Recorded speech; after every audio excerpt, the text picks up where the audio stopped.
Były we mnie myśli, Ewa nie może wrócić żywa. To nie, że ja jej śmierci życzyłem. To, że ja stałem się zakładnikiem, bo powiedziałem! Kto z was? Kto z was weźmie kartkę i napisze to na kartce i wyśle to do tej pani, podpisując się? Kto? Jak sobie całą tą sprawę przypomniałem, to zadałem sobie pytanie, czy ja jestem psychopata, czy ja jestem nienormalny? Ty możesz być tu jasnowidzem. Pani też. Pan.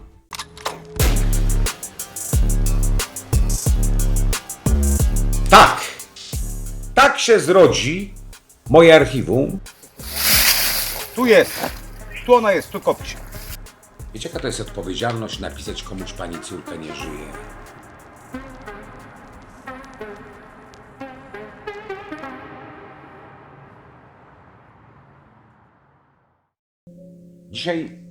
Dzisiaj chciałem odcinek wyjątkowy zrobić. Wyjątkowy z wielu względów, ale ta wyjątkowość ma kilka swoich aspektów.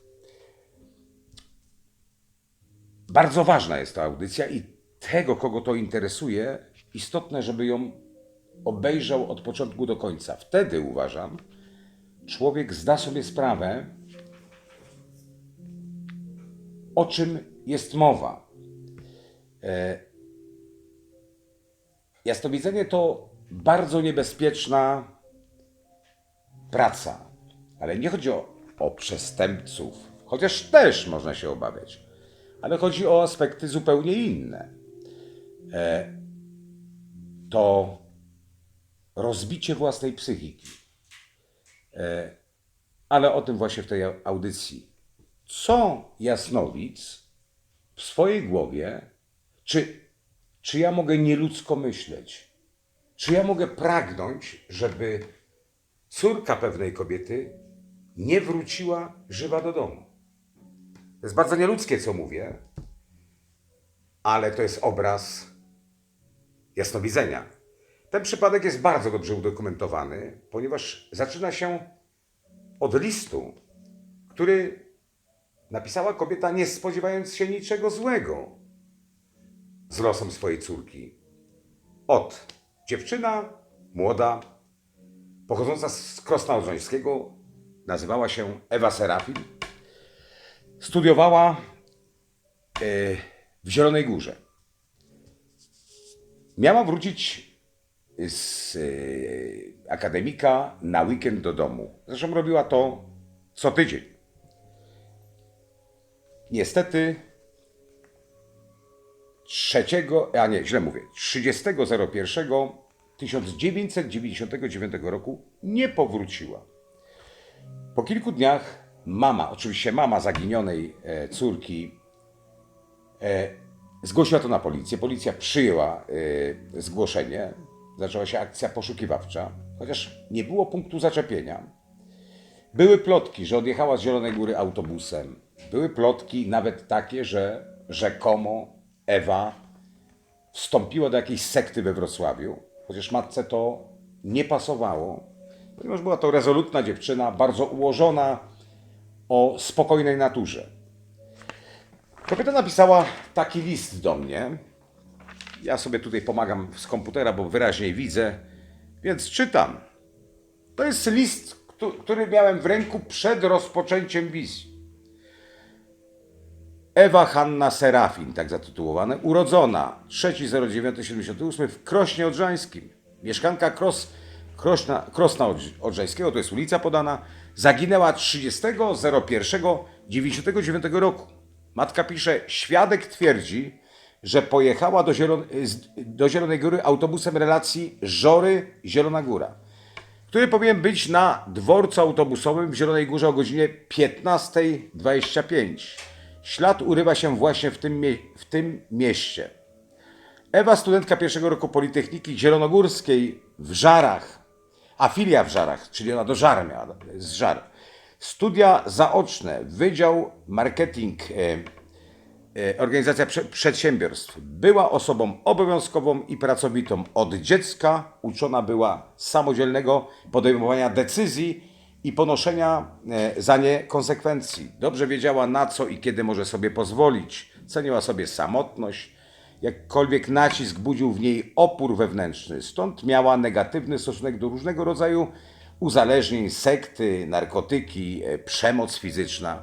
Lubiła się uczyć, czytać, robić na drutach, szyć oraz od czasu do czasu gotować. Tak pani napisała do mnie list, wysyłając zdjęcie Ewy. Ja się tu posłużę zdjęciem prasowym. Ewa wyglądała, to jest takie dość ksero zdjęcia, to jest Ewa Serafin. Było zdjęcie jej, takie naturalne zdjęcie. Zaraz po przeczytaniu tego listu zacząłem się skupiać nad tym zdjęciem. W pewnym momencie nastąpiło pierwsze takie mignięcie, skojarzenie. Mianowicie skojarzył mi się czerwony samochód osobowy. Po chwili w tym samochodzie jest dwóch chłopaków i jest Ewa. Jest ta dziewczyna. Jadą. I tu się na chwilę zatrzymam. Drodzy Państwo, mi bardzo często zdarza się określić nazwę miejscowości. Albo rozumieć rejon w Polsce, czyli w moim wyobrażeniu na przykład Zielona Góra i kojarzy mi się w tym kierunku, czyli na przykład północno-zachodni albo północno-wschodni kierunek i tak mniej więcej od Zielonej Góry 17 kilometrów. Na mapie sobie to wyliczam i poglądowo sugeruję, że to jest ten rejon. Rejon, który mi się skojarzył co do Ewy Serafin, tam gdzie oni stanęli samochodem, to jest okolica wsi Wilkanowo. No dobrze. Przerwałem to, nie wiedziałem jeszcze, co się stało. Czy ona wyjechała z dwoma chłopakami czerwonym autem, czy coś się stało. Przerwałem to, nic więcej nie umiałem powiedzieć. Zacząłem chodzić po mieszkaniu, coś robić. W ogóle przestałem się interesować tą sprawą. Nagle, w którymś momencie, jak coś robiłem, nie wiem, czy minęło 10 minut, może pół godziny, aż mną wstrząsnęło coś. Jeden chłopak wysiadł z samochodu, drugi zostaje. I ona też. Jak ten wysiadł, tak ten się do niej zaraz zaczyna dobierać. I robi to agresywnie. Ewa się szarpie. Od razu miałem wrażenie, że jest blisko tor kolejowy. To jest taka droga polna, leśna. Blisko toru kolejowego. Blisko wsi Wilkanowo. Chłopak, kojarzył mi się ten, co wyszedł. On odszedł od samochodu. W którymś momencie mam wrażenie, że w tej szarpaninie w samochodzie Ewa zaczyna czymś kłuć tego chłopaka, ale potem mówi, nie ona. On. Czymś ją kłuje, ale nie jest to nóż. Tak to zapisałem.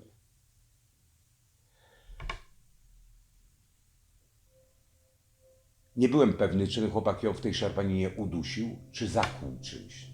Ale byłem pewny, że ten chłopak ją zamordował.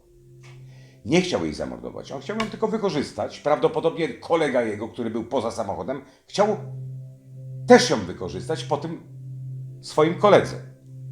Ale już do tego nie doszło, ponieważ on ją zabił w tej szarpaninie. I mam wrażenie, że obydwoje wyciągnęli jej zwłoki z samochodu i zaciągnęli do pobliskiego dołu i przysypali ją suchymi liśćmi, gałęziami. Stop. To jest moja wizja. Teraz bardzo mocno, żebyście zrozumieli, jaką cenę ma jasnowidzenie i że jak jakaś wróżka czy ktoś powie, ach tam sobie wróżę i tam z płatkami kwiatków płynie do mnie słodka i dobra energia. Byli też tacy, którzy mówili, Jackowski robi takie ciężkie rzeczy, bo jest demonem i demony mu to mówią. Nie, ja mówię o prawdziwych zdarzeniach. A prawdziwe zdarzenia nie muszą być miłe. Nikt do mnie nie pisze listu, panie Jackowski, wczoraj miałem miły dzień i niech pan mi wywróży, czy jeszcze w tym tygodniu będę miał drugi taki miły dzień. Nie. Do mnie ludzie piszą w strasznych rzeczach często, albo w swoich strasznych kłopotach listy.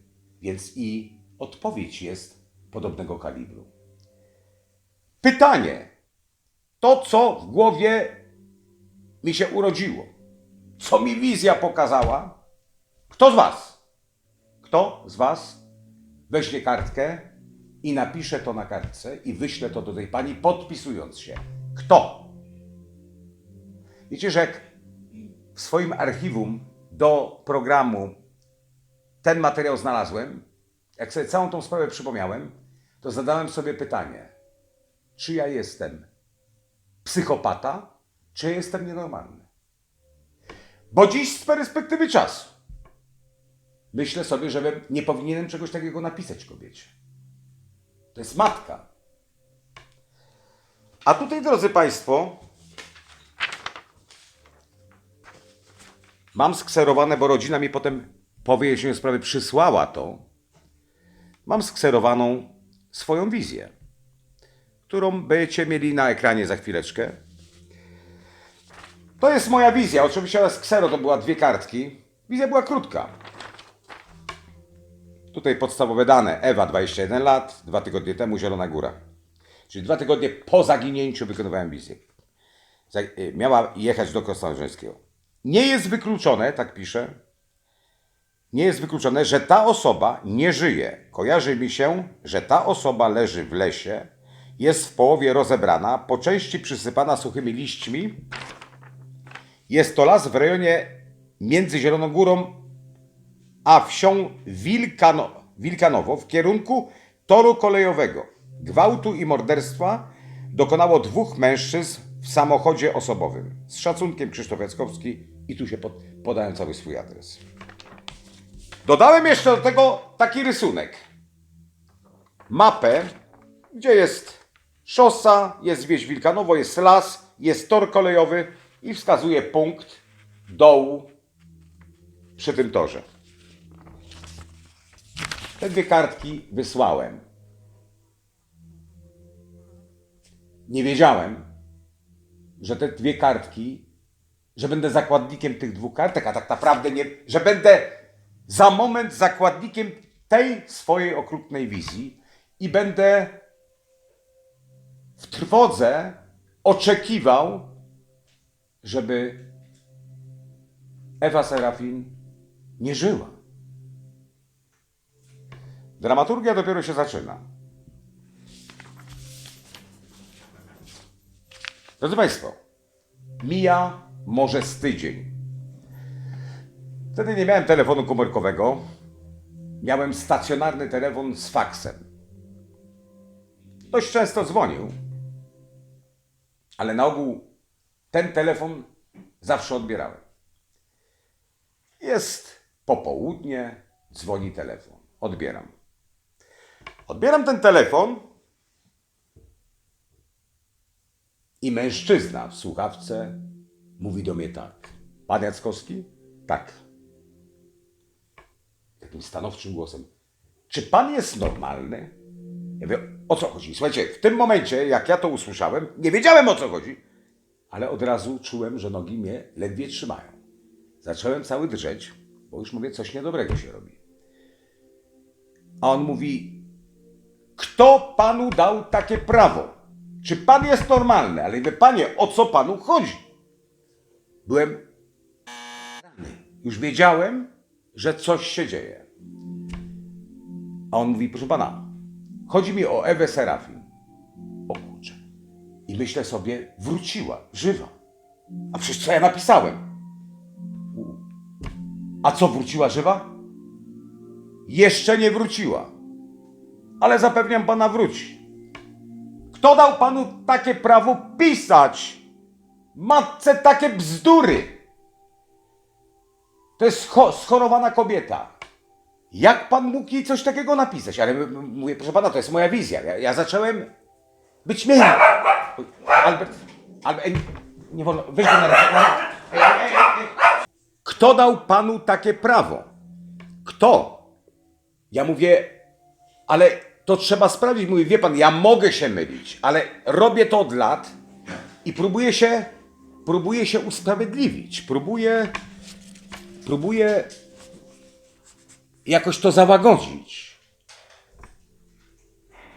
Ja mówię, proszę pana, może sprawdźcie to miejsce. A on mówi, sprawdźcie? Policja. Ja, redaktor Gazety Lubuskiej, czyli to był redaktor z Gazety Lubuskiej, i matka, byliśmy w tym miejscu. Cały dzień zmarnowaliśmy. Psy do szukania zwłok. Nic nie znaleźliśmy. Kto panu pozwolił tak straszyć matki i takie bzdury pisać? Stopniałem, kompletnie już nie chciałem z nim rozmawiać. Jakie miałem argumenty? Żadnych. I ten pan na koniec mówi tak. Panie Jackowski, obiecuję panu, daję panu słowo, że jak sprawa się wyjaśni i miejmy nadzieję, Ewa wróci żywa, to będziesz się pan wstydził własne nazwisko nosić. Zdepczę pana, nie tylko ja, ale i moi koledzy, bo pan nie ma prawa takich strasznych rzeczy pisać matce. Nawet nie powiedział do widzenia, nie czekał na moje słowo, trzasnął słuchawką, tyle było rozmowy. I uwaga, od tego momentu, a nieraz w życiu miałem, może nie takie same, ale bardzo podobne sytuacje, nie ma we mnie życia. Boję się. Czuję się strasznie. Potem przychodzą myśli. Ona nie może wrócić żywa.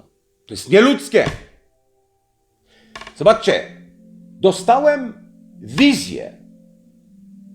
Zachowałem się uczciwie, zapisałem ją. Wysłałem matce. Wizja jest straszna. Ale w tym momencie to ja jestem zakładnikiem tego zdarzenia. A może to nie było takie zdarzenie? Może to bzdurę napisałem? Zastanawiałem się, dlaczego, dotykając spraw z przeszłości, dlaczego jaka siła była we mnie, albo jaki nonsens, jaka nieodpowiedzialność była we mnie, że ja coś takiego potrafiłem napisać i wysłać. I nie nazwałbym siebie ani psychopatą, ani szaleńcem. Dzisiaj, z perspektywy czasu, ja już tego nie rozumiem. Ale dostając wizję, ja musiałem to powiedzieć. To tak jakby mój rozsądek nie odgrywał roli, jakbym był wyłączony. Jakby mój rozsądek się wyłączył. Ja to jej muszę napisać. Ale to nie koniec dramaturgii. Były we mnie myśli, Ewa nie może wrócić żywa. To nie, że ja jej śmierci życzyłem. To, że ja stałem się zakładnikiem, bo powiedziałem. Z każdym dniem mniej się bałem. Miałem nadzieję, że to się jakoś wyjaśni, uspokoi. I uważajcie. Kilka dni mija. Jest dzień. Ktoś do mnie puka. Ja wtedy mieszkałem w bloku.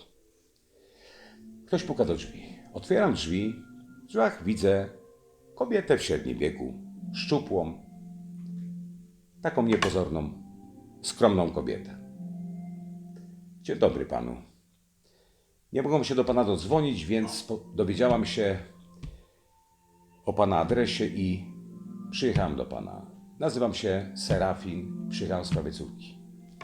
Jak ja to usłyszałem, jak się z nią przywitałem, jak ją poprosiłem do przedpokoju, tak pomyślałem sobie, zobaczcie, jakie nieludzkie rzeczy. Tak pomyślałem sobie, jednak Bóg mnie ma w opiece. Bóg czuwa nade mną. Wyłgam się. Patrzę na nią z dobrocią, ale w myślach diabelska myśl. Wyłgam się. Mam drugą szansę. Napiszę, tak, miałem zdjęcie, więc to poczułem, okazuje się to błąd. Ona żyje. Naplotę coś, ale wyłgam się. Muszę się oczyścić z tego syfu, w który sam wlazłem, który sam zapisałem. Panie Jackowski, my tam byliśmy w tym miejscu. Była policja, była gazeta, byłam ja. Bogu dziękować, że tam córki nie znaleźliśmy.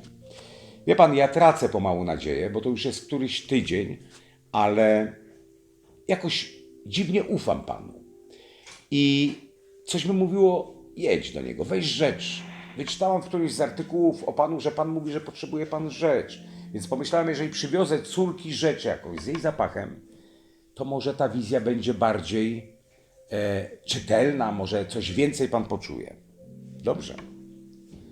Wziąłem ten tobołek z tymi rzeczami, wziąłem zdjęcie jeszcze raz jej córki, które mi dała i mówię do niej tak, proszę panią, niech pani łaskawie idzie przejście, cokolwiek, na godzinę, niech pani mnie zostawi samego. Jak tylko poszła do biurka, nawet tych rzeczy nie rozpakowałem, tylko mówię, kartka, jak to ułożyć, jak to zrobić, żeby się wyłgać. Dobra, muszę zacząć. I piórem. Szanowna pani, robiąc wizję z samego zdjęcia miałem makabryczne poczucie, ale mając rzeczy, widzę to zupełnie inaczej. Powiecie, dlaczego tak się zachowałem? W prosty sposób, bałem się. Bałem się, a wy byście się nie bali? Wy byście nie chcieli uciec od tego? Zobaczcie, jakie to obciążenie. Kiedy napisałem kilka zdań w tym wyłganiu się, coś mi kazało otworzyć ten woreczek. Otworzyłem ten woreczek, coś wyjąłem, jakąś bluzkę. Zacząłem ją wąchać. Czerwony samochód. 2 chłopaków. Ona krzyczy. Ona czymś dźga, ale to nie jest nóż. Kurwa. Pogniotłem tą kartkę. Rzuciłem na podłogę. Napisałem to samo. Zrobiłem wbrew swojemu lękowi. Zamiast się wyłgać, dołożyłem do tego. Napisałem to samo. Po godzinie przyszła, ja jej tego nawet nie czytałem. Ja mówię, proszę panią, nie zmienił się mój obraz. Może się mylę co do miejsca, ale ja tak to czuję. Bardzo skromna kobieta. Chciała mi coś zapłacić, powiedziałem, że nie chcę nic od niej. I poszła. Przestałem się bać. Przestałem myśleć. Pomyślałem sobie, skoro w przeszłości już sporo spraw zrobiłem i dużo się z nich potwierdziło, trudno. Nie mogę inaczej. Tak czuję, koniec. Ta sprawa jest w ogóle, ma bardzo zabawny jeszcze jeden moment. Jakiś czas później, a to minęło trochę czasu, może z 2 tygodnie później, do mnie przyjeżdżał w tamtym okresie, zresztą to było krótko przed śmiercią Pershinga, bo Pershing zimą 1999 został zastrzelony w Zakopanem. A był to okres, powiem wam dokładnie jaki, był to okres sierpień, początek sierpnia, a dokładnie 4 sierpnia. Zaraz wam powiem, dlaczego to wiem. Pershing przyjechał w towarzystwie Gołoty, Andrzeja Gołoty, do mnie, będąc przejazdem z Warszawy do Gdańska. No musiał trochę zboczyć, ale przyjechał do mnie i mówi, ja byłem zafascynowany, Gołota jest u mnie. No dobrze, a on mówi, jakbyś chciał se z Gołotą pogadać, spędzić z nami czas, to wsiądź do auta i my jedziemy do Sopotu na dzień czasu, potem wracając odwieziemy cię. No kto by się nie dał skupić na prywatne pogadanie i spędzenie czasu z Gołotą, jeszcze zresztą w tamtym czasie, kiedy on był pięściarzem znanym. Pojechałem. Muszę wam powiedzieć, że Gołota prowadził auto Pershinga. To auto, w którym parę miesięcy później Pershing zginął. I w którym mieście bardzo często mu się zdarzało, ja się dziwię, że nie było wypadku, przejechać na skrzyżowaniu na czerwonym świetle. Gołota mówił, że on nie zauważa świateł i jedzie. Zawsze był chaotyczny i był taki spokojny, taki trochę nawet chwilami mrukowaty, zawsze zamyślony w sobie. Spędziliśmy wieczór przy jakiejś dobrej kolacji, poszliśmy spać. Na drugi dzień rano wstaliśmy i poszliśmy w Grand Hotelu w Sopocie na śniadanie. Siedzi Gołota, który nie wiem co robi, milczy w każdym razie, bo on dużo milczał. Siedzi Pershing, który czyta Super Express I siedzę ja, który się nudzi. Czekam na śniadanie, ale nikt z nikim nie gada i jest drętwa sytuacja. W pewnym momencie ten Super Express, tak miał otwarty, w pewnym momencie Pershing przestał czytać, złożył gazetę, rzucił ją na stół i mówi do mnie tak. Podobnie jak ten redaktor zresztą z Gazety Lubuskiej, tylko w innym kontekście. Czy ty jesteś normalny? Słucham? Co to dalasz? Dokładnie to. Ja wiem, o co ci chodzi. Wszyscy wiedzą, że przyjeżdżam do ciebie, że cię znam, że korzystam z twoich wizji w swoich sprawach bezpieczeństwa życia. Ja wiem, no i co z tego? I jak cię ktoś zabije, a nie będę, tym kimś nie będę ja, on mówi, to wszyscy powiedzą, że to przeze mnie zginęłeś, albo że ja cię zabiłem, tak? Bo mnie mają za mafiozę. Ale mówię, ale o co ci chodzi? A przeczytaj sobie, o co mi chodzi. Chlapnął mi ten Super Express. Widzę na pierwszej stronie Super Expressu podtytuł Bezlitosni gwałciciele. Czytaj strona 8-9. Myślę, o co chodzi. No dobrze. Czytam, a tam jest potężny, o na 2 strony, jak widzicie. Tak, gwałciciele nie mieli litości. Ja mówię, kurwa, przecież to jest Ewa Serafin. Ewa Serafin. Ja dziwię się, że tam na stół nie wskoczyłem i nie zacząłem tańczyć na tym stole. Znów Pershing nie może zrozumieć, bo ja się poczułem w tym momencie jak pięściarz, który właśnie przed chwilą znokautował Gołotę, że Gołota do teraz nie może wstać. Ona nie żyje. Ale czytam. I piszę fragment. Tak. Już. Tu będzie, momencik. Już. Żeby tego... O, jest. Taki podtekst. Jasnowic wiedział.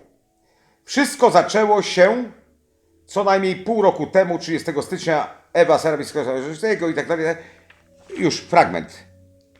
Zwłoki Ewy Serafin znaleźli pracownicy leśni dopiero pod koniec marca. Leżały w lesie 1,5 kilometra od drogi z Zielonej Góry do Krosna Odrzańskiego, dokładnie tak jak opisał Jasnowic, Krzysztof Jackowski.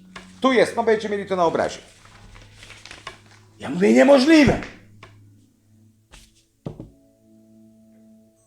Tam ona była, obok wsi Wilkanowo. Wiecie, jaka była różnica? Tu pokłon dla tamtejszej policji z tamtych czasów. Że oni sprawdzili miejsce przy torze kolejowym, ale po jednej tylko stronie, po tej, której ja wskazałem. A ona była dokładnie po odwrotnej stronie. Nieraz w jasnowidzeniu jest tak zwane zwierciadlane odbicie. Lewa strona jest prawą, prawa lewą. To jest na małym odcinku. Tu akurat zadziało się zwierciadlane odbicie. Tu, zobaczcie. Ja wskazałem jej ciało tu, a ona była po drugiej stronie toru kolejowego. Tam już nie poszło. Dziwię się, że psy do szukania zwłok, ona już była na pewno w jakimś rozkładzie, nie poszły w to miejsce, bo też tam były. I kiedyś na Facebooku czy na YouTube, ale już dość dawno, oczywiście tutaj rodzina mi podziękowała, jeszcze na piśmie napisała, już po tragedii, po pogrzebie list treści, no, że, no cóż będziecie to mieli u siebie. Zrobiłem audycję 3-4 lata temu u siebie. Opisałem może nie tak dramatycznie jak teraz tą sytuację. I na końcu tej audycji powiedziałem jedno. Cała ta sprawa, mimo że przeżyłem lęk, wszystko, to jeden z większych moich sukcesów. Że byłem mimo lęku wierny temu, co zrobiłem. I powtórzyłem to jeszcze raz. Czyli można powiedzieć, miałem pstryczek na szyi, mogłem go zdjąć, a założyłem sobie drugi jeszcze. Taką cenę się płaci za jasnowidzenie. I powiedziałem wtedy tak. Jedyna rzecz, która jest niehonorowa w całej tej sprawie, to redaktor z Gazety Lubuskiej. Bo tak jak obiecał, że mnie zdepcze i że nie będę mógł nosić swojego nazwiska, będę się wstydził, tak chociaż powinien cokolwiek napisać w swojej gazecie, że jednak to była prawda. I po tej audycji, krótko potem dostaje list z Zielonej Góry. Nikt się w tym liście nie podpisał, tylko były dwa wycinki, o dokładnie takie, z gazety. I już wam czytam, będzie mi łatwiej tu, a to jest ważne. Już wam czytam, poczekajcie, proszę was. To jest ten wycinek.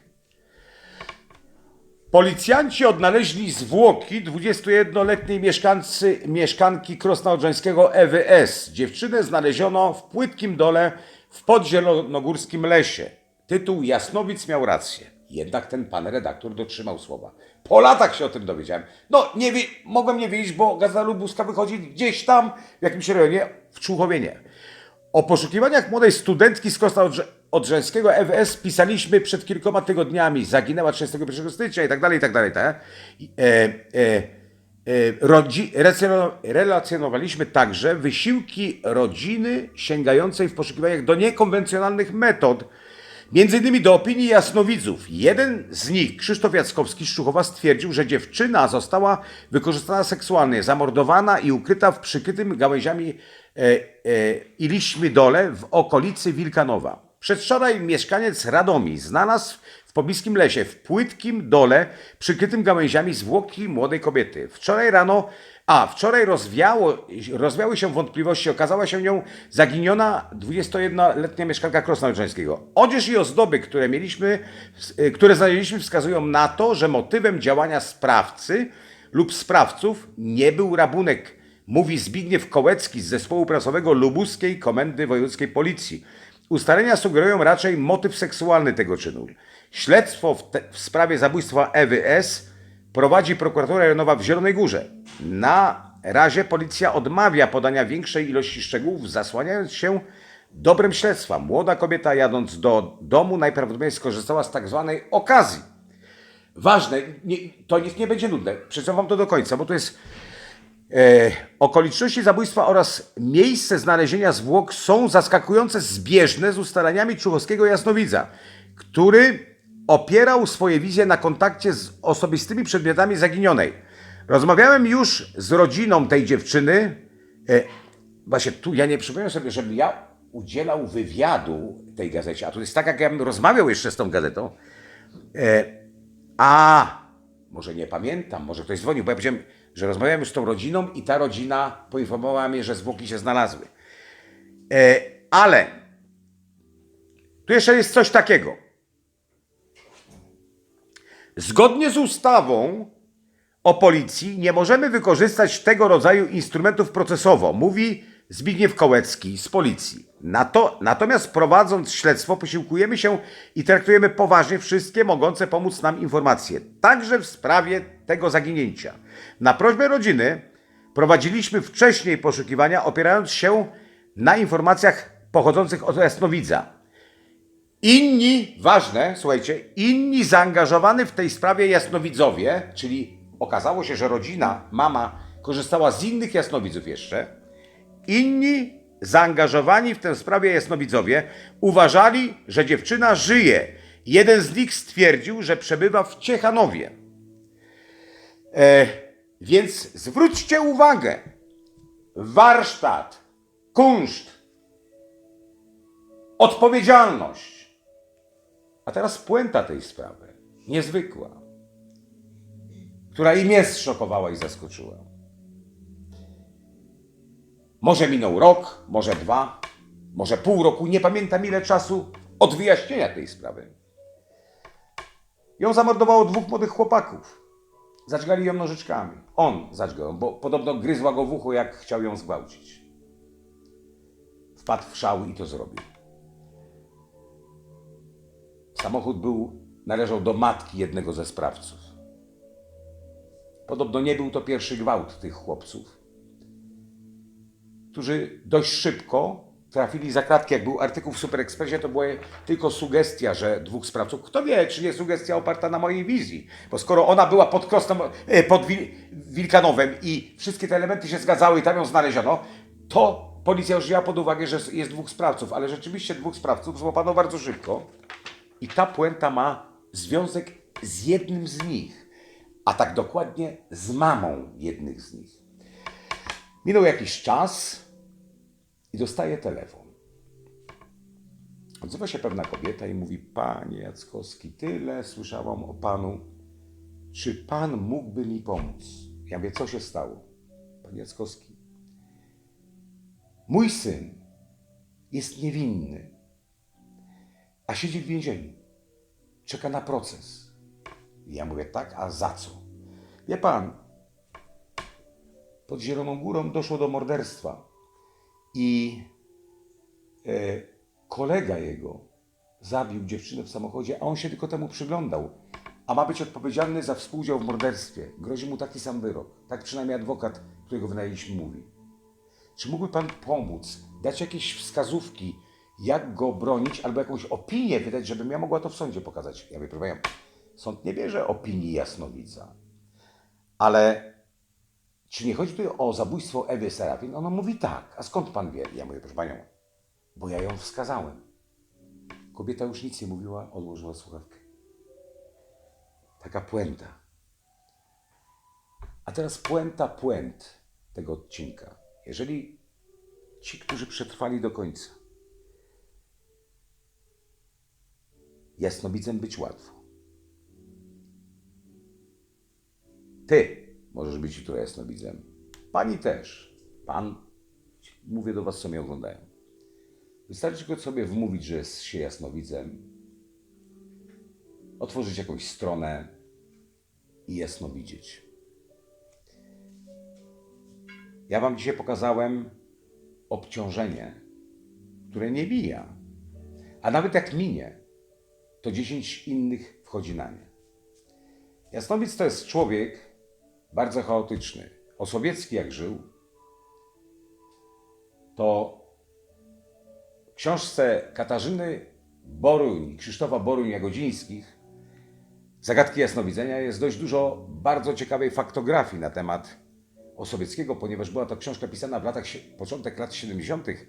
Wtedy jeszcze żyły osoby, które miały rzeczywisty kontakt fizyczny z panem Osowieckim, jasnowidzem przedwojennym. I była tam taka przypowieść. Pierwszy napisał niejaki pan Jacyna, który fascynował się Osowieckim i tak ułożyło mu się, że znalazł się w domu Osowieckiego, w mieszkaniu w Warszawie, przy ulicy Trębackiej, tam gdzie mieszkał. I on napisał w swoich wspomnieniach później, że jak Osowieckiego nie było, Osowiecki wydawał mi się genialny, jak czytałem artykuły o nim, o jego dokonaniach. Ale kiedy go ujrzałem pierwszy raz w jego mieszkaniu, wydał mi się starym, zdziwaczałym krawcem. Brakowało mu tylko centymetra na szyi. To była jedna rzecz, ale też Osowiecki. Jest taka przypowieść o Osowieckim, który był umówiony z pewną gazetą. To był tygodnik lub miesięcznik Światowid, przedwojenne wydawnictwo. Był umówiony na wywiad. Osowiecki wtedy mieszkał sam i miał gosposię. No i Osowiecki gdzieś buszował po Warszawie, miał szerokie towarzystwo, znajomość i przebywał w hotelu europejskim, zresztą niedaleko ulicy Trębackiej w Warszawie, z jakimś towarzystwem.